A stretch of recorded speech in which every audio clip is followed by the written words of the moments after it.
Bonjour, est-ce que vous vous êtes déjà demandé comment les créateurs de jeux se réunissaient et se rencontraient? Aujourd'hui, je vous amène dans un des événements les plus grands de Lyon. Tout d'abord, à savoir que dans ma sainte mère patrie, il y a deux événements majeurs de créateurs de jeux. Le Dev Team Drink, qui est plus un événement social et intimiste. Le nombre de personnes étant limité, vous devez réserver vos places qui sont totalement gratuites. Et vous allez avoir la possibilité de rencontrer des acteurs du jeu vidéo pour discuter, agrandir son réseau et se faire des connaissances. L'événement qu'on va visiter aujourd'hui s'appelle le Lyon Game Dev, autrement appelé le LGD, et il est ouvert à tous. Il y a même intérêt de réseautage, mais l'événement est beaucoup plus grand, beaucoup plus de monde, mais il a surtout un point très intéressant, ses présentations. On en parlera un petit peu plus tard dans la vidéo, je vais directement m'y rendre, vous montrer un peu comment ça se passe, les gens qu'on peut rencontrer et comment se déroulent ces présentations. Attention, ce n'est pas vraiment l'endroit pour chercher un emploi, je sais que beaucoup de gens viennent pour ça, c'est plutôt l'endroit pour améliorer et agrandir votre réseau qui vous permettrait de trouver un emploi. Vous voyez la petite subtilité? Ce genre d'événements, si vous êtes freelance comme moi, sont super importants. Le monde du jeu vidéo est vraiment petit et malheureusement tourne beaucoup autour du réseautage. J'ai posé pas mal la question à des gens qui ont,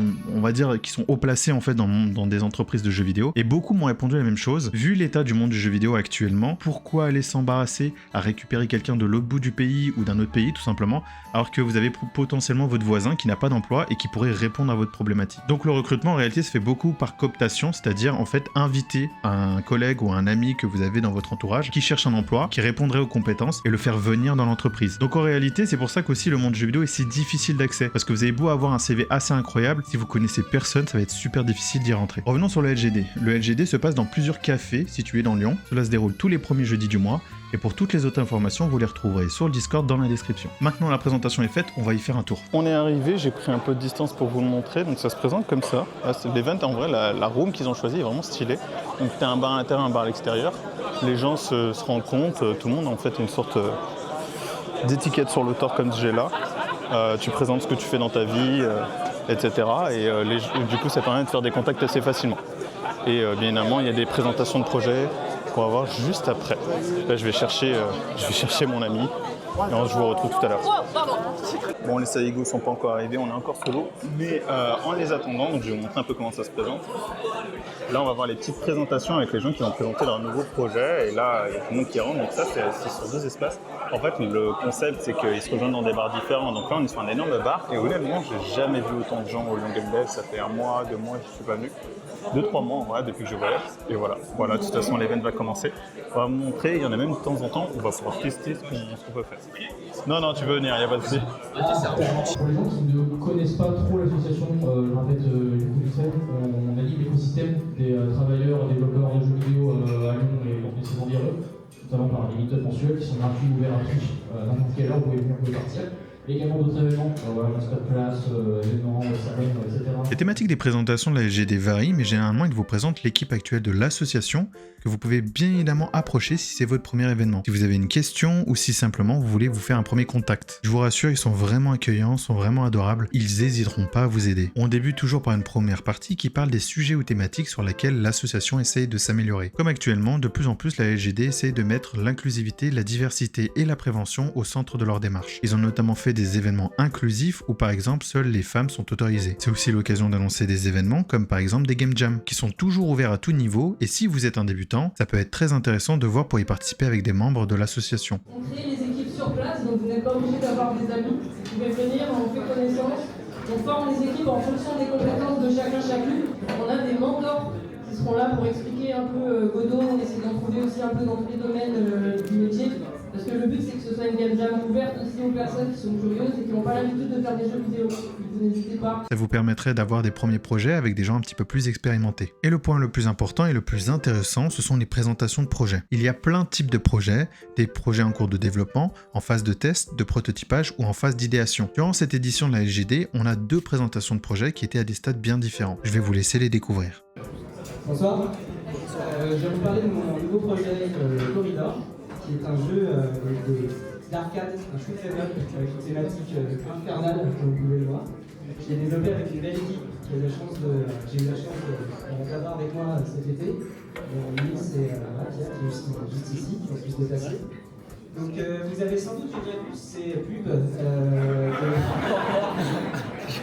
Vous avez sans doute déjà vu ça et vous avez peut-être eu envie d'y jouer, et puis vous avez constaté soit que c'est un faux jeu idle clicker nul, soit que ça dure 30 secondes et qu'ensuite ça se termine. Du coup, j'ai pris ça et j'en ai fait un roguelike avec des parties qui durent 25 minutes à peu près, plusieurs niveaux de l'utilisation, tout ça. Style Dungeon Keeper, les fins des 90s, les jeux un peu voilà, de ce moment-là, on a voulu recréer ça. Et voilà, c'est une structure de survie roguelike avec des leaderboards, des items à débloquer avec plein de playstyles, une quinzaine de playstyles. Des niveaux et aussi des petits facts à collecter sur l'histoire de France. Voilà, il y a une petite thématique sérieuse là-dedans.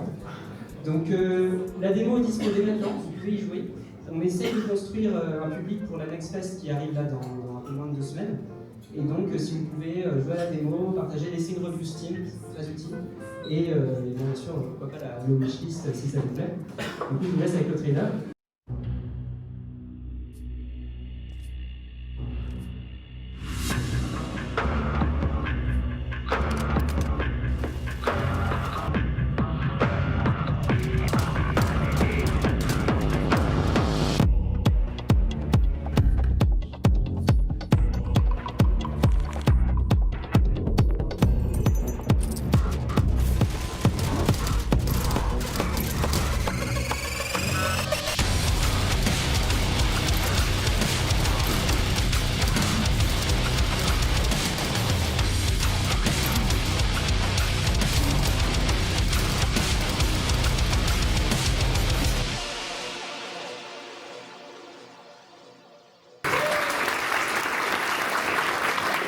On est aussi en haut avec des PC pour vous faire tester ce soir. Et voilà, bonne soirée, enjoy.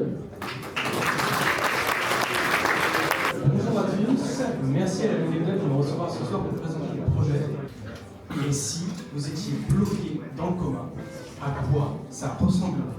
Qu'est-ce que vous verriez? Qu'est-ce que vous ne verriez pas? Qu'est-ce que vous pourriez faire ou ne pas faire? Et surtout, pourquoi vous êtes bloqué?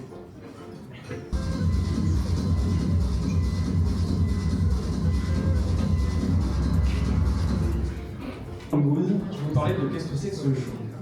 Universe is basically a game, c'est un puzzle immersif solo en 3D à la première personne. Pour vous parler un peu plus de l'équipe, aujourd'hui on est une quinzaine de personnes. Aujourd'hui ce qu'on recherche c'est 2 développeurs, un responsable marketing et un responsable communication. En termes d'implication, pour les développeurs, ça sera environ 12 heures par semaine. Pour les dispositions du projet, on part sur 1 an de bénévolat. L'objectif étant de finir la production de la démo en octobre 2026 pour ensuite aller chercher des éditeurs afin de faire finaliser le jeu et avoir une version complète du jeu. J'ai envie de présenter votre projet, votre événement, quoi que ce soit en lien de près ou de loin avec le développement de jeux vidéo, vous avez un mail ici, vous envoyez un mail, c'est gratuit, on vous réserve une place au prochain Meetup Game Dev. Les petites présentations sont terminées. En vrai de vrai, à 2 doigts de prendre le micro sur la fin, j'adorais. J'ai très hâte d'être à un stade où mes projets peuvent être annoncés. De toute façon, vous le verrez en vidéo. On verra ça, de toute façon, la prochaine fois. Parce que cette chaîne YouTube n'existe pas encore. Donc du coup, je fais pas mal de contenu qui n'existe pas encore. J'ai demandé des autorisations, des choses comme ça. Donc on fera ça. Ah, on me court après. Coco. Ah. Bon, on va tester maintenant les petits jeux, ça se présente comme ça. Une petite zone de testing. Ouais, je filme, j'aimerais bien interviewer des gens, mais là je filme surtout les events, globalement ce qu'ils font et tout. Tiens, le micro. Ouais, micro juste comme ça. Ça va, sauf que la tâche, on la tâche. Là déjà pour commencer, est-ce que tu peux nous parler un peu de Corridor du coup? Ouais, c'est un jeu que j'ai fait à côté de mon travail puisque je suis entrepreneur en Serious Games. J'ai une petite boîte avec laquelle je fais des jeux pour le domaine académique ou médical ou choses comme ça. Et j'ai eu l'opportunité là cette année, par des rencontres, etc., de monter une petite équipe pour faire un jeu plus passion et plus orienté sur le divertissement. Et je suis parti, ça fait quelques temps là que je réfléchis à faire un jeu de pub mobile nul, mais pour de vrai quoi, parce que je me dis qu'il y a un côté attractif et une opportunité d'en faire un jeu qui par ailleurs c'est un genre très populaire, les Survivor-like, etc. Je sais pas si tu connais un peu, mais je me suis dit que c'était l'occasion de marier un peu ces deux choses qui sont attractives. Et là, du coup, ça s'est bien passé. La démo sort. On essaye de construire un peu d'audience pour la Next Fest qui est imminente. Là, on verra si on a assez pour sortir tout de suite ou si on attend encore un cycle de développement. Vous avez mis combien de temps de développement et vous êtes combien dans l'équipe? Alors, j'ai fait le premier prototype en octobre dernier. C'était simplement pour prouver le concept, quoi. Vu que je m'inspirais d'une pub mobile, c'est allé assez vite. Ensuite, j'ai laissé le projet en jachère 6 mois pour me concentrer sur d'autres trucs. Sur le avril-mai, j'ai fait une pré-prod avec un concept artiste et un artiste 3D. Et l'artiste 3D principal avec lequel je travaille. Et ensuite, on a mis de mi-juin à actuellement pour faire ça, là, pour sortir la démo. Donc c'était le type de prod intense, plein temps pour moi. Vous travaillez genre tous les week-ends? Vous étiez vraiment... Moi je travaille tous les jours. Okay. Mon artiste là 3D a été plein temps pendant 2 mois et demi à peu près. Les autres sont plus des freelances qui interviennent ponctuellement. Il y a Nils par exemple ici qui est plus en flux tendu, quelques heures par semaine pour régler les problèmes. D'autres c'est vraiment des missions ponctuelles. Ils m'accompagnent pendant une semaine ou deux. Ils font un acte spécifique dans le jeu. Voilà. Donc au total, vous êtes combien sur le produit? Alors on a été 8 à être dessus en tant que dev. Okay. On a reçu un tout petit peu d'aide de conseils de l'extérieur, mais il y a vraiment 8 personnes impliquées. Donc un musicien, un mec pour le marketing qui vient nous rejoindre, parce que c'est pas mon fort. Pierre qui est level designer, Nils qui est programmeur et qui s'occupe de l'intégration à Steam notamment. Un concept artiste, designer stagiaire qui vient de sortir de ses études. Et l'artiste brésilien dont je parle. Il y a pas mal de gens sur le projet. Ouais, 8 ça commence à faire. Ouais, Et là, tu considères que le projet il est quoi? Il est en alpha, il est en bêta? Le projet, alors il y a une bêta jouable avec une clé. Il y a la démo qui est là pour donner un point d'entrée aux gens. Je pense que je vais faire un early access. Voilà. Et tu as une date à partager ou... J'aimerais bien Halloween parce qu'il y a une thématique un peu horreur cartoon, vous voyez.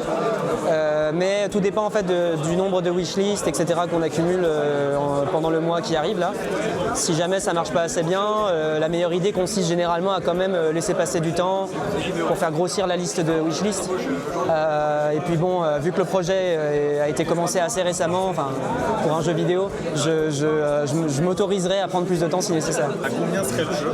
Est-ce que vous avez une plage? Actuellement, oui, je suis à 4 € actuellement. 4 €. Ouais. J'ai vu que vous aviez 2 pages, donc une page sur la démo et une page sur le produit. Oui. Est-ce que c'est une volonté ou est-ce que... C'est une volonté, c'est Steam en fait je sais pas de quand ça date, mais c'est Steam qui a mis ça en place, possibilité d'avoir vraiment une page dédiée à sa démo. Les chiffres montrent que c'est plus efficace en termes de visibilité, nombre de wishlist, et puis ça permet de référencer la démo en tant que telle dans des événements, la Next Fest par exemple, il faut une page pour ta démo. Donc voilà, c'est ce qu'on a choisi de faire. Alors après, les gens wishlist la page principale, et c'est la page principale qui vont, la notification qu'ils auront quand le jeu sortira les amènera vers la page. Il y a vraiment, en fait, quand tu te rends sur la page de la démo, tu as en énorme un lien qui te dit allez voir le vrai jeu, etc. Puis là, moi actuellement, il n'y a aucune différence en fait entre les deux pages, donc qu'on voit l'une ou qu'on voit l'autre, dans tous les cas, ça aura le même effet, quoi. Est-ce que tu as un petit mot de la fin, un truc à nous partager sur ton expérience, ton ressenti, le fait de le présenter ici devant plein de gens, d'avoir des gens qui jouent? Ça fait plaisir, oui. Ça fait quelques temps que je pense à cette soirée en particulier comme un peu le point, vous voyez, où je me sentirais, que le jeu est dans la nature, quoi, que mon bébé me quitte. Je suis un peu fatigué, mais non, je suis heureux. Je suis un peu là, je suis un petit peu dans l'extase post-production, et quand tu commences à montrer le projet, il y a des gens à qui ça plaît, donc c'est un plaisir, ouais. Et là, tu es sur ta dernière ligne de production, là. Vous êtes sur la phase de polish. On est sur un mois de marketing polish. En effet, je pense que je suivrai à l'aventure et j'aimerais bien faire une vidéo sur le produit quand il sortira et tout. Avec grand plaisir. La vie et tout, c'est trop bien. Ouais, puis merci pour de prendre ce temps. On peut prendre contact? Ouais, avec plaisir. Carrément. J'ai oublié comment on ajouter un ami sur... Ah voilà, là. Voilà. Je vais aller dévorer mon smash burger de récompense personnelle. Ah oui. ça coûte cher ces petits joujoux. Quand la vidéo sort, je te l'enverrai. Là, l'idée, c'est qu'on voulait faire pas mal de contenu avant de sortir la vidéo. Ce sera probablement dans les alentours de novembre-décembre. D'accord, ok, ça marche. Bah, ravi. Merci beaucoup. Avec plaisir. En tout cas, le menu avec le curseur et tout, c'est vraiment sympa. Ah, ça a une vibe des années 2000, j'aime bien. Ça fait très Diablo 2. Ça fait très Diablo 2. Diablo tout court. Clairement. Le menu, franchement, il répond vachement bien. Il y a du feedback. On voit que les petites puces, en fait, quand je passe ma souris, ils se relèvent et tout. Bon, Trigger Bloodlust, by Eliminating Close Range, on va prendre le Fire Rate. T'as une notion de weight, c'est intéressant. Du coup, t'as une notion de weight, je pense que je vais me déplacer plus lentement. Encore Fire Rate en vrai. Donc c'est un shooter automatique ou c'est moi qui dois shooter? Le menu qui pop et tout. En vrai, c'est un shooter automatique. Donc là, j'allais dire, le jeu commence à devenir redondant, mais en fait, il y a le truc qui pop, donc c'est plutôt cool. Là, on voit les phases. Donc là, j'ai passé les trois premières phases et on arrive sur la phase finale. Oh là là, c'est super stylé. Bon, j'ai pas grand chose à faire là, j'avoue que je peux lâcher. J'ai pas grand chose à faire pour le coup. Et donc là, il y a le boss. La phase de boss est très cool, elle est super intéressante, ça laisse présager que du bon pour la suite en fait, là, sachant que c'est juste une phase de boss de niveau 1 sur une démo, ça laisse présager que du bon quoi. Le jeu était vachement cool, il manque quelques informations sur le feedback, genre il y a des informations qui sont pas très claires comme l'armure, à quoi ça sert, mais quand tu vois la phase de boss, je pense qu'il y a vraiment du bon, ça manque un peu de retravail sur les menus, mais franchement j'ai hâte de tester et voir les nouveaux boss, qu'est-ce qu'ils ont à proposer, et en vrai je propose qu'on achète le jeu et je vous fais un avant-après, qu'est-ce qu'il est devenu sur sa phase finale et qu'on recontacte avec le studio, qu'on voit si tout simplement ça a fonctionné, quels sont leurs objectifs, etc. J'ai pris le contact du gars, c'était vachement bien passé, il était super cool, la team en général est vachement cool, donc si je trouve le Discord et des moyens de leur donner de la force, je vous les mettrai en description. Vous aurez en tout cas la page démo et aussi la page du jeu. N'hésitez pas à la wishlist et à tester la démo vous-même. On est de retour chez moi, donc c'est la fin d'un événement. En vrai c'était très très cool et en vrai ça a vraiment fait plaisir de revoir tout le monde, d'un peu actualiser sa situation on va dire, de dire qu'on est sur le marché, le retour et tout. Super important à faire, ça m'a permis de créer des opportunités. On m'a fait une petite proposition, il y a potentiellement du contrat freelance dans un projet qui est plutôt cool. Je vous tiendrai au courant parce que niveau freelance, mais j'ai pas envie de vous en parler maintenant alors que peut-être il va rien se passer. J'ai d'abord envie de valider le truc, de aussi demander des autorisations si je peux en parler, etc. En tout cas, j'espère que l'event vous a plu et n'hésitez pas à me le dire, que ce soit en likant, vous abonnant, mais surtout aussi dans les commentaires. Vous dire si ça vous a fait kiffer de voir ce genre d'event. J'ai regardé les rushs et il y a pas mal de travail à faire de mon côté sur le son et tout. Je suis vraiment navré. Je pensais qu'on entendait bien mieux. Et globalement, en vrai, j'ai vraiment envie qu'on suit l'aventure de ce petit projet. Et des événements qui sont beaucoup plus petits, qui sont plus concentrés sur les personnes et sur le réseau. Ça peut être intéressant d'y aller, de faire quelques interviews. Je suis beaucoup plus à l'aise avec ça. J'avais profité en fait de cette première fois pour demander des autorisations, pour tâter le terrain, est-ce que les gens seraient mal à l'aise, et finalement j'ai eu beaucoup de soutien, beaucoup de hype, donc quand cette chaîne sera enfin ouverte, je pense que je vais essayer de la promouvoir pendant l'event. Les gens ils avaient l'air d'être plutôt chauds pour ça, donc c'est super rassurant. Ça m'a permis aussi de revoir des gens que j'avais pas vus depuis super longtemps et qui m'ont donné des très très bons conseils. J'ai parlé avec des vétérans comme on dit, mais voilà, en tout cas j'espère que cette petite vidéo sur le Lyon Game Dev vous a plu. Il y en aura peut-être un autre, faites-moi savoir si vous avez kiffé. Merci à tous ceux qui sont venus me voir, qui sont venus me parler, qui sont venus à me poser des questions sur mon projet, sur ce que je faisais, qui se sont proposés aussi. Je pense qu'il y aura des interviews super intéressantes de plein de secteurs du travail à faire, de plein de genres de métiers. Et en vrai, j'avais pas eu forcément l'idée de vous faire ça, de vous présenter des sortes de fiches métiers, de plein de métiers des fois un peu méconnus du jeu vidéo, mais en vrai cette idée a émergé aujourd'hui et je pense que je pourrais clairement couvrir en fait un peu tous les métiers et vous présenter des métiers que vous aurez jamais imaginés. Voilà, ciao ciao tout le monde, à la prochaine, bye bye, c'était Ika.